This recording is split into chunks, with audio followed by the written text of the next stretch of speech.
Maths foundation के physics के class में आप सभी का स्वागत है।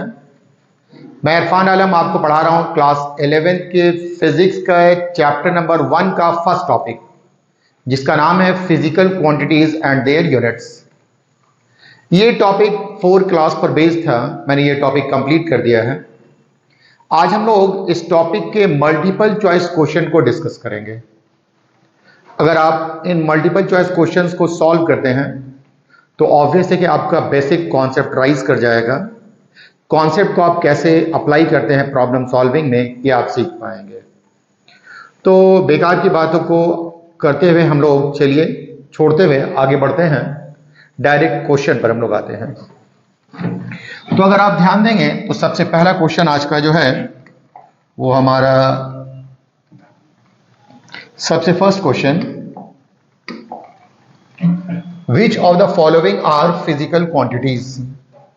तो मैंने आपको बताया है जिसे हम लोग मेजर कर सकते हैं और नंबर के टर्म्स में लिख सकते हैं विथ प्रॉपर यूनिट, वो फिजिकल क्वांटिटीज कहलाता है। और जिसे मेजर नहीं कर सकते हैं, नंबर के टर्म्स में नहीं लिख सकते, वो नॉन फिजिकल क्वांटिटीज है। तो अब ग्रुप में आप देखेंगे यहां पे लिखा हुआ मास, लेंथ एंड टाइम। मास भी मेजर किया जा सकता है, लेंथ भी मेजर किया जा सकता है और टाइम भी मेजर किया जा सकता है। ऑप्शन नंबर बी देखेंगे, इसमें लिखा हुआ मास, लेंथ एंड पेन। मास को आप मेजर कर सकते हैं, लेंथ को मेजर कर सकते हैं, लेकिन पेन को आप मेजर नहीं कर सकते। Pen can not be measured. तो इसमें ये वाला जो हिस्सा है ये फिजिकल क्वांटिटीज नहीं है। मास, टाइम एंड हैप्पीनेस, आप हैप्पीनेस को ना तो मेजर कर सकते हैं ना ही नंबर के टर्म्स में लिख सकते हैं, इसलिए ये वाला भी नहीं हो पाएगा। और ये इंटेलिजेंसी को भी आप मेजर नहीं कर पाएंगे।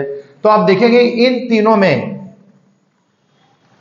इसमें मास, लेंथ तो मेजर कर सकते हैं, पेन को नहीं कर सकते हैं। मास और टाइम को मेजर कर सकते हैं, हैप्पीनेस को नहीं। हैप्पीनेस, पेन और इंटेलिजेंस में इंटेलिजेंस को मेजर नहीं कर सकते, लेकिन इस ग्रुप में मास, लेंथ एंड टाइम तीनों को आप मेजर कर सकते हैं। इसलिए the correct answer is mass, length and time. दूसरा आप देखेंगे, which of the following are fundamental physical quantities. आपने पढ़ा है फिजिकल क्वांटिटीज 3 तरह का होता है, fundamental physical quantities, derived physical quantities and supplementary physical quantities.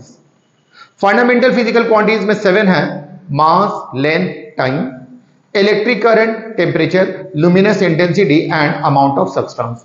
तो अब आप देखेंगे मास, लेंथ एंड वेलोसिटी। इस ग्रुप में मास और लेंथ तो फंडामेंटल है, लेकिन वेलोसिटी ये डिराइव्ड है, तो ये संभव नहीं है। Mass, time and acceleration, mass fundamental है, टाइम फंडामेंटल है, लेकिन एक्सीलरेशन फंडामेंटल नहीं है।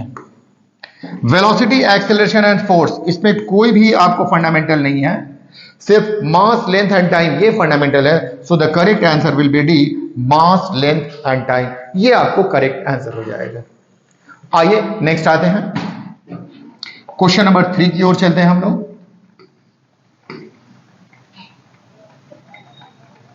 देखिए क्वेश्चन नंबर 3 लिखा हुआ रेडियन इज। हमने आपको बताया है 2 सप्लीमेंट्री फिजिकल क्वांटिटीज होते हैं, plane angle and solid angle. Plane angle का यूनिट होता है रेडियन। तो लिखा हुआ radian is fundamental unit, derived unit, supplementary unit, not a unit. तो ऑब्वियस है कि रेडियन जो है ये आपको सप्लीमेंट्री यूनिट है, इसलिए इसका आंसर सी हो जाएगा। नेक्स्ट आते हैं, which of the following are fundamental units. यहां पर कुछ ग्रुप्स दिखाए गए हैं, इस पे कौन सा फंडामेंटल यूनिट्स है। तो आप देखेंगे लिखा हुआ है metre, kilogram, second, mass, metre, time, mass, length, second, mass, length and time. तो अगर आप देखेंगे तो मास, लेंथ एंड सेकंड, इसमें मास और लेंथ फंडामेंटल फिजिकल क्वांटिटीज है और सेकंड फंडामेंटल यूनिट्स है। तो एक ही फंडामेंटल यूनिट्स इसमें आए हैं। मास, लेंथ एंड टाइम, टाइम ये तीनों का तीनों फंडामेंटल फिजिकल क्वांटिटीज है। मास, टाइम, मीटर, मास और टाइम फंडामेंटल फिजिकल क्वांटिटीज है और मीटर यूनिट है। आपसे पूछा गया है which of the following are fundamental units, तो मीटर, किलोग्राम, सेकंड ये तीनों का तीनों फंडामेंटल यूनिट्स है, इसलिए ये आंसर हो जाएगा। तो ग्रुप में आप देखेंगे कुछ फिजिकल क्वांटिटीज हैं और कुछ यूनिट भी हैं, लेकिन ए ऐसा है जिसमें सिर्फ फंडामेंटल यूनिट्स है। So the correct answer is a. Next आते हैं, which of the following is not a physical quantity. इसमें आपको देखना है कि कौन फिजिकल क्वांटिटीज नहीं है। मास ये तो है फिजिकल क्वांटिटीज, लेंथ ये है फिजिकल क्वांटिटी, इलेक्ट्रिक करंट ये है फिजिकल क्वांटिटी, केल्विन ये केल्विन फिजिकल क्वांटिटी नहीं है बल्कि ये टेम्परेचर का यूनिट है। So kelvin is not a physical quantity but it is unit. तो इसका आंसर डी हो जाएगा। आइए नेक्स्ट आते हैं, आगे चलेंगे। नेक्स्ट देखेंगे आप, which of the following is not unit. Metre ये लेंथ मेजर करने का यूनिट है, सेकंड ये टाइम मेजर करने का यूनिट है, रेडियन ये प्लेन एंगल मेजर करने का यूनिट है, लेकिन टेम्परेचर ये यूनिट नहीं है, ये फिजिकल क्वांटिटी है। तो ये तीनों का तीनों यूनिट है, सिर्फ ये अकेला ये यूनिट नहीं, ये फिजिकल क्वांटिटी है। सो द आंसर इज 6 का बी। नेक्स्ट आ जाएंगे, विच of the following is not property of standard unit. इसमें कौन से स्टैंडर्ड यूनिट के प्रॉपर्टीज नहीं है। तो आपको बताया गया प्रॉपर्टीज ऑफ स्टैंडर्ड यूनिट में 5 प्रॉपर्टीज बताए गए हैं। It should be well defined, ये तो प्रॉपर्टीज है। It should be internationally acceptable, it should be convenient in size, it should be easily available. तो ये 3 तो प्रॉपर्टीज हैं। चौथा वाला जो है ये आपको physical which of the following is not a property of standard unit, ये स्टैंडर्ड यूनिट का प्रॉपर्टी नहीं है। So this will be the correct answer.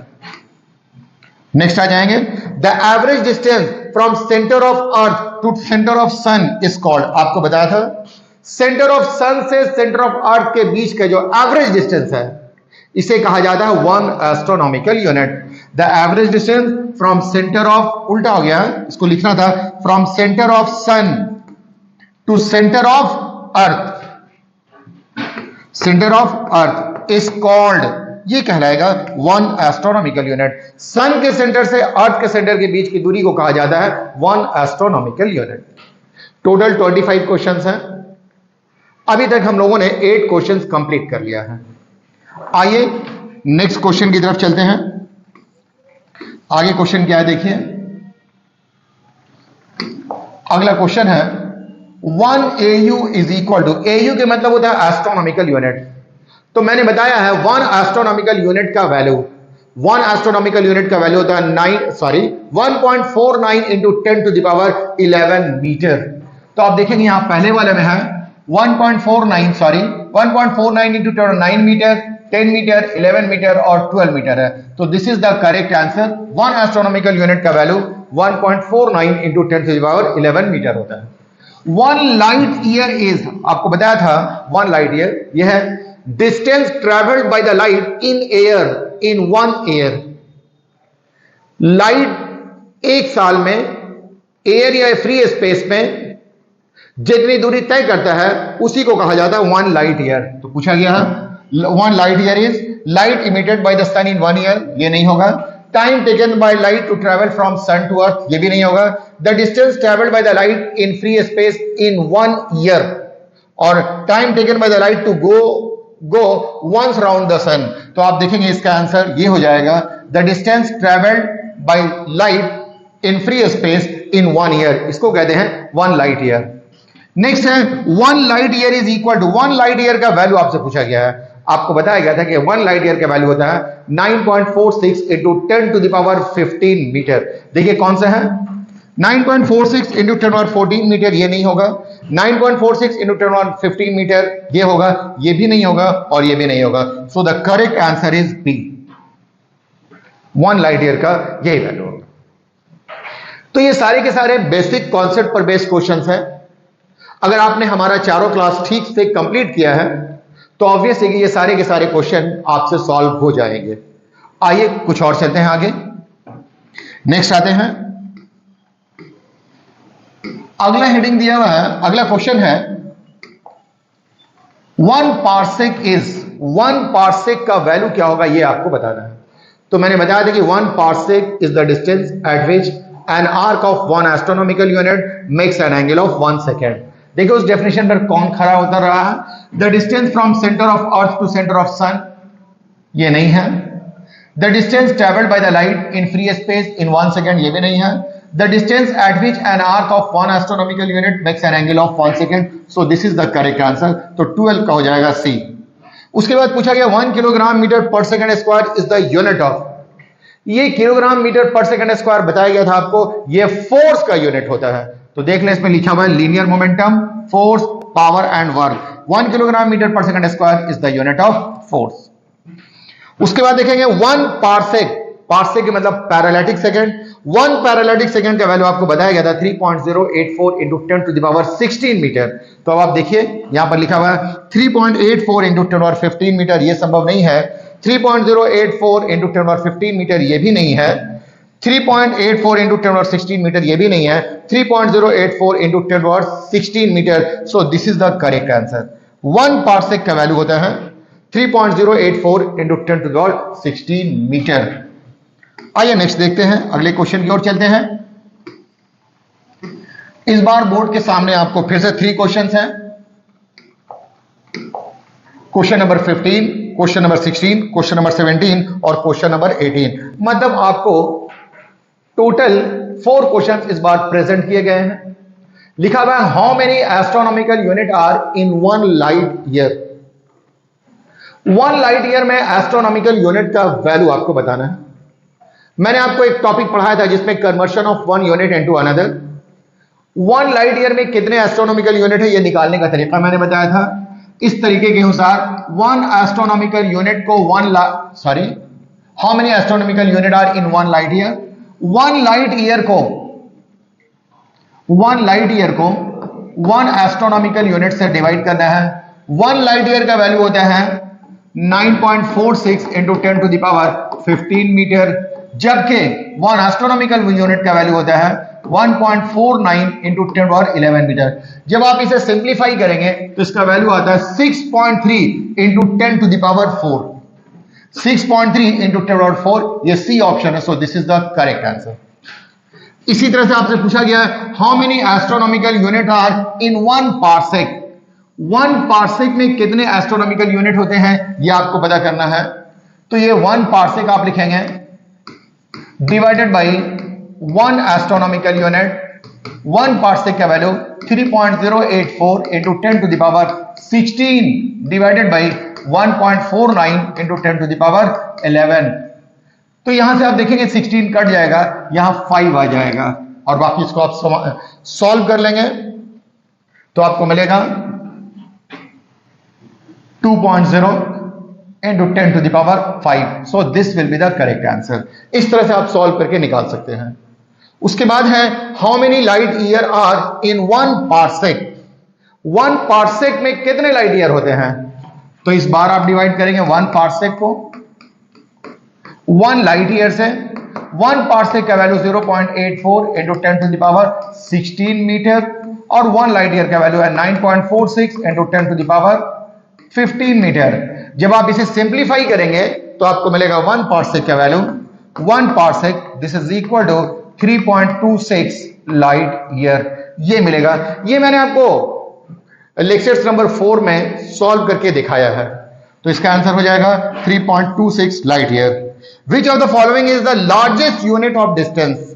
मैंने आपको बताया था डिस्टेंस मेजर करने का सबसे बड़ा यूनिट जो होता है वो है पार्सेक। तो यहां पर लिखा हुआ है parsec is the largest unit for measurement of distance. तो ये था क्वेश्चन नंबर 18। अगले स्लाइड पर हम लोग फिर से जाते हैं। अगले स्लाइड पे आप देखिए कौन कौन सा है। Question number 19, question number 20, 21 and 22। एक बार फिर से आपको टोटल 4 क्वेश्चन इस स्लाइड पर दिखाए गए हैं। इसमें भी आपको conversion of 1 unit into another है। पहला लिखा हुआ 1 metre is equal to 1 metre को लाइट ईयर में कन्वर्ट करना है, तो 1 मीटर कितने लाइट ईयर के बराबर होता है। तो इसमें आपको बताया गया था कि 1 मीटर को लाइट ईयर में चेंज करना है। तो आप 1 मीटर को डिवाइड करेंगे 1 लाइट ईयर से। 1 मीटर का वैल्यू 1 मीटर होता है, 1 लाइट ईयर का value 9.46 into 10 to the power 15 metre होता है। जब आप इसको सिंप्लीफाई करेंगे तो आपको आंसर आएगा 1.057 into 10 to the power 16 light year. मतलब 1 मीटर में 1.057 इंटू 10 पावर -16 लाइट ईयर होता है। ये आपको 1 मीटर का वैल्यू है। 1 बॉन्ड विच इज इक्वल टू, मैंने बताया था न्यूक्लियस के क्रॉस सेक्शनल एरिया को मेजर करने के लिए जो यूनिट इस्तेमाल किया जाता है उसका नाम है बार। और 1 बार का वैल्यू होता है 1 इंटू 10⁻28 मीटर स्क्वायर। तो 1 बार में कौन सा आंसर हो जाएगा, देख लें। 1 बार में आंसर सी हो जाएगा। आइए 21 में आते हैं। How many astronomical units are in 1 म्यूएम, माइक्रोमीटर कहलाता है। 1 माइक्रोमीटर में कितने एस्ट्रोनॉमिकल यूनिट होते हैं, यह कैलकुलेट करना है। तो यह भी मैंने लेक्चर नंबर 4 में पढ़ाया है। ये 1 माइक्रोमीटर है और इसको डिवाइड कर देंगे 1 एंगस्ट्रॉम से। अब आप माइक्रोमीटर का वैल्यू पुट कर दीजिए और एंगस्ट्रॉम का वैल्यू पुट कर दीजिए। माइक्रोमीटर के लिए लिखेंगे 1 इंटू 10⁻6 मीटर और 1 एंगस्ट्रॉम का वैल्यू होता है 1 इंटू 10⁻10 मीटर। अब आप इसे सिंप्लीफाई कीजिएगा। जब आप सिंप्लीफाई करेंगे तो 1 माइक्रोमीटर में 1 इंटू 10⁴ एंगस्ट्रॉम शामिल होता है। तो आप देख लें how many angstrom are in 1 micrometre. तो 1 micrometre is equal to 10⁴ angstrom. इसे सिंप्लीफाई करेंगे तो यही आ जाएगा। ठीक है, आइए नेक्स्ट आते हैं। Which of the following is the unit of मास। इस पे कौन सा मास का यूनिट है। पहला पूछा गया किलोग्राम, दूसरा है एटॉमिक मास यूनिट, तीसरा है चंद्रशेखर लिमिट और चौथा है ऑल। इसमें कौन सा मास का मेजर करने का यूनिट है, किलोग्राम। ऑब्वियसली कि मास को हम लोग किलोग्राम में मेजर करते हैं। एटॉमिक मास यूनिट AMU जो कि 1.66 इंटू 10⁻27 kg होता है। इसमें इस यूनिट में भी मास मेजर किया जाता है। चंद्रशेखर लिमिट CSL यह मास को मेजर करने का सबसे बड़ा यूनिट है। तो तीनों का तीनों मास मेजर किया जाता है। इसका मतलब हो जाएगा, इसका आंसर हो जाएगा ऑल। तो इस तरह से 22 तक हम लोगों ने कर लिया है। नेक्स्ट लास्ट स्लाइड है। लास्ट स्लाइड में देखिए कितने क्वेश्चंस हैं, 3 क्वेश्चंस हैं। लास्ट स्लाइड में 3 क्वेश्चंस हैं। आइए 3 क्वेश्चंस करके देखते हैं।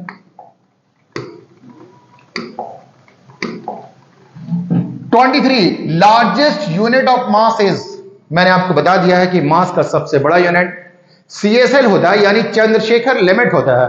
सो CSL is the largest unit of mass. 1 kilogram metre square per second square is the unit of, मैंने आपको बताया था डिराइव्ड यूनिट्स। तो 1 kilogram metre square per second square ये आपको वर्क का यूनिट होता है। Linear momentum, force, power, work, ये वर्क का यूनिट है। So the answer is work. In FPS system pound is the unit of, आपको पढ़ाया गया था FPS का मतलब होता है फुट पाउंड सेकंड।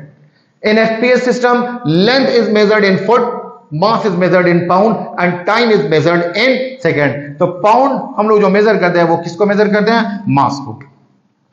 तो इस टॉपिक में टोटल 25 क्वेश्चंस थे। मैंने 25 क्वेश्चंस कंप्लीट कर दिया है। अगर आपने ये 25 क्वेश्चन कंप्लीट कर लिया तो मल्टीपल चॉइस क्वेश्चन जो भी क्वेश्चन आपसे पूछा जाएगा, मैं उम्मीद करता हूं कि आप 100% उस क्वेश्चन को सॉल्व कर पाएंगे। तो आज के लिए इतना ही है। वक्त के बाद हम आपको अगली क्लास में बताएंगे। Thank you.